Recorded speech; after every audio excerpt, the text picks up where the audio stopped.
I just want to start off by saying that I was raised off Fresh Prince of Bel-Air, and they told me that I can have this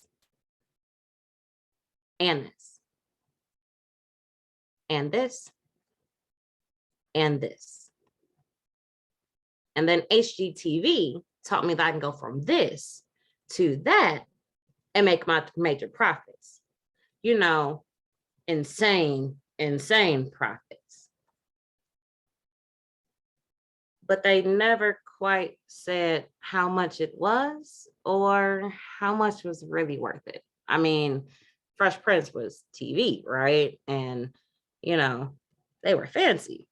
I mean, I'm fancy. I don't know about that fancy.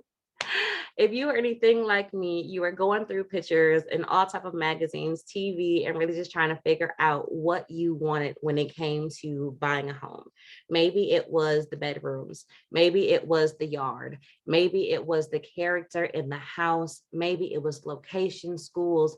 No matter what it is that you choose of what you like, that is fine. Buying a home is going to be one of the most expensive things that you will ever buy. However, if you're going to spend so much money on something, it would be wise to get some help with doing it. And it would be certainly wise to make sure you're getting the best bang from for your buck and being educated along the process. So if you are one of the fortunate people in America, you are going to be able to reach into your bank account in your back pocket and say, here, I can write a check for this amount in cash right now and have it wired over to you later. Or if you're like some of the other Americans, majority, you're going to go ahead and say, I need a home loan. And when it comes to getting a home loan, they're going to first ask you some things, such as your credit score, your debt to income ratio, how much you had saved up, your source of income, and not to mention where you live. Depending on where you live, it's going to definitely vary on how much you have to put down, such as if you're in some of the red states like New York or California, Colorado, Wyoming, where the prices are starting at 500K and up. I mean, I've even heard stories about buildings being completely burnt down and they still selling for just under $1 million. It is bananas. Versus some of our other places like Iowa or North Dakota, Ohio, or even Wisconsin, where I am, where we're in greener states where the cost of living may not be as high. The number you see on the screen is the average across all of 50 states. This means the highs and the lows. So depending on where you are will definitely depend on what price point you want to ask for. The price point should be based off of your actual budget, the one that you would calculate to say how much you could afford, as well as how much you think you want to put towards your housing versus what you could spend towards some other things. The bank is going to first ask, how are you fighting life's ups and downs? We already know that taxes, well, let me not say we already know. Let's just go by example. When you go to work, you get paid. And when you get paid, you get your paycheck and it has your gross and your net. And sometimes you get really grossed out about your net because you realize there's this thing called taxes where FICA, Medicaid, state, federal, and all these other governments are coming in to go ahead and take a third of our paycheck.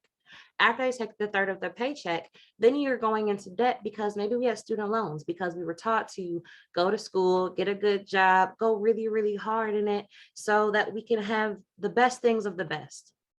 But then that came with student loans or medical bills or just life in general. Retail therapy is a thing. I'm the type person who I have 10 pairs of black shoes and that 11th pair is totally different. Then we have big business. Holidays every 30 days, if not every day. Christmas, New Year's, Valentine's Day, St. Patty's Day, Mother's Day, 4th of July, Father's Day. It's in the point where I can literally point out and say that every month I can go through the store and there's going to be some holiday aisle for something. And even if it's not, there's always those nice sales. Don't forget the rollbacks. And then not to mention the inflation. I don't know if you've noticed lately, but gases keep going up. COVID was able to bring it down for a little bit because everything was locked down and no one can go anywhere. But those 129 prices are now $3, $4, $5, $7, $8 in some states. Inflation is an all-time high where even the cost of our groceries and everything is expensive. We used to be able to go to the store with $100 and have a whole cart. Now I have maybe 2 bags of mostly meat. Like seriously, meat 30, 40, $50. I'm paying restaurant prices to buy it at the store and have to cook it myself, which back in the day, that just wasn't how it was. Now, after you go through all of these roadblocks, they're then going to ask, what do you actually have as a foundation? Have you thought about buying a home? Have you made a budget? Have you had a team of experts that you talk to, like a real estate agent, a lender, like the one you're talking to, maybe a CPA or a tax professional if you are self-employed? What have you really put together to go forward your home buying process? Or did you just wake up and say, oh, I want to buy a house today?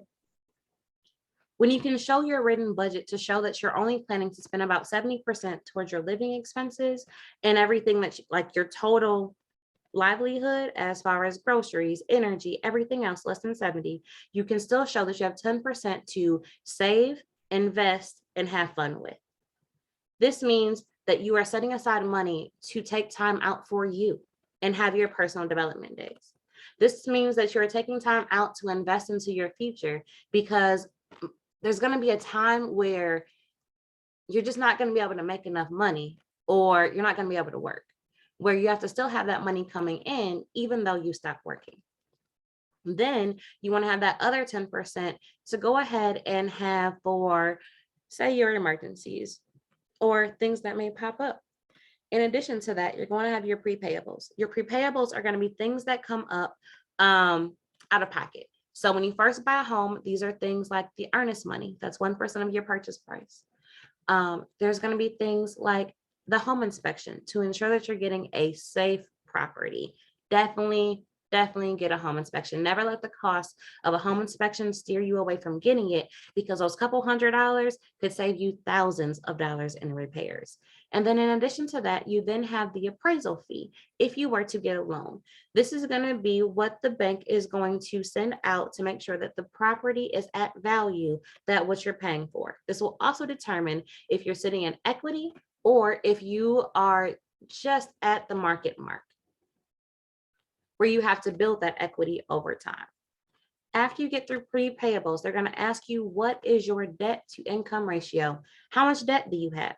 Do you have student loans, a car note, any outstanding bills, medical bills, child support, bankruptcy, previous foreclosure? What does your debt look like? If you owe anybody any money, add that on a sheet of paper to be able to say, hey, this is my debt, this is how I'm taking care of it.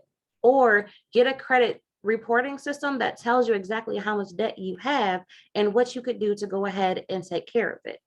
Because the main thing is to make sure you have your true emergency fund. If anything happens like COVID, sickness, a car accident, any disaster, if anything happens, do you have some funds readily available to help you float? If you were to lose your job, unfortunately, do you have enough money in reserve to pay off a couple months of that mortgage until you get back on your feet?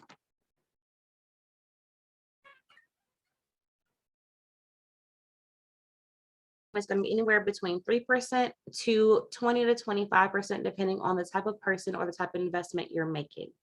The down payment is also dependent on certain factors like your credit score, debt to income ratio, and the actual amount of income you have versus the amount of cash flow you have. You can always have high income, but if you have high income and high bills, you have negative cash flow. If you have high income or even low income and low bills, you now have positive cash flow, and this is seen to be ideal when it comes to buying a home, because this gives you the ability to actually build wealth and live and not be on that teeter-totter of surviving versus living. Surviving is going to be that check to check, check behind the check floating a check until the next day, the next month, next week. Life is going to be full of its up and downs, like we had talked about. However, are you actually financially fit to get a home? And I'm not telling you this to deter you from getting a home, just because when you get to that closing table, I never want your whole face to go in ghost mode just to be able to be like, oh, I didn't know. I'm gonna definitely tell you, these are some things that you just gotta know. Because I would love to take you from renting to owning, but let me definitely show you how to go ahead and do it correctly. Tune in next time. Make sure you subscribe, like, and share this video. If you would ever, if you want to tune in, if you would like to follow up with us, you can always send us. Our phone number will be at the bottom of this in the comments below. Go ahead and reach out if you want to have a private buyer consultation, or if you want to talk about your investment portfolio and how we can grow it. Again, this is Stephanie Stewart with Educate to Own Realty, brokered through eXp Realty, and I'm here to just definitely help you go through the process. And until next time, see you later.